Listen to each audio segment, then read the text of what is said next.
What's going on, everyone? We have another filing to talk about. This one's out of the NASDAQ, NASDAQ-2021-051.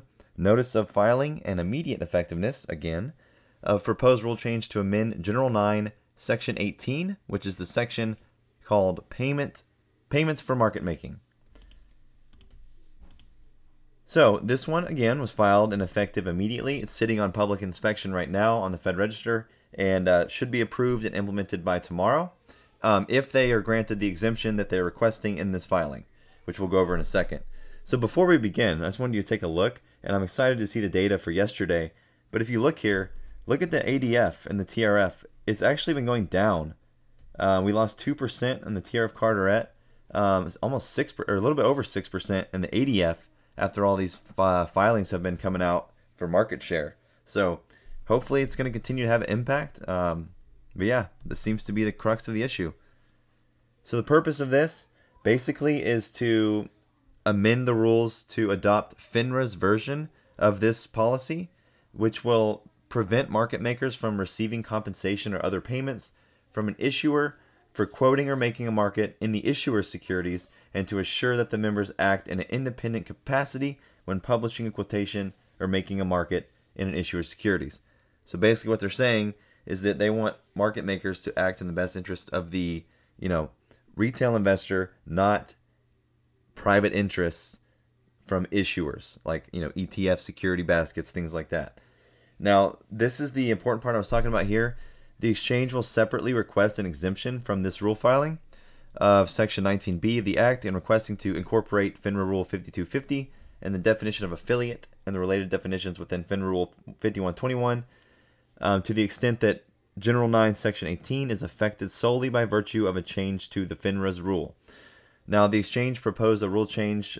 This proposed rule change will not become operative unless and until the Commission grants this exemption request. So they're wanting to incorporate this FINRA rule, get rid of the rule that's currently in place. They want to redefine the term affiliate to more closely match what FINRA has it listed under, which basically restricts market makers' ability to act in each other's best interest, promotes fair and equitable trade, obviously. Now, FINRA Rule 5250, payments for market making, basically it says no member or person associated with a member shall accept any payment or other consideration directly or indirectly from an issuer of a security or any affiliate or promoter thereof for publishing a quotation, acting as a market maker, or submitting an application in connection therewith. So this is to prevent conflicts of interest, is to prevent shady dealings with SPACs, acquisition corporations, things that we've seen happen lately, ETFs especially. So this is another filing. This should be helping us move in the right direction. Now, this right here was the original filing when they amended Rule 5250. And what they did basically was they made an exception where when instances happen when the Commission has analyzed that the payments and determined that they're mitigated as far as any negative impact on the market, then that's going to be an exception. So that is the only case where this will be permitted. The Commission will have to approve it before it can happen.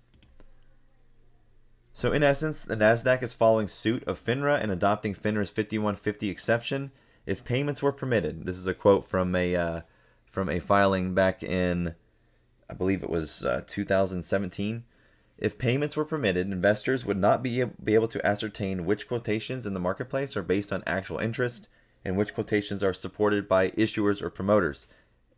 In other words, we wouldn't be able to tell, which quotations were legit or which ones were in the in the best interest of the market makers.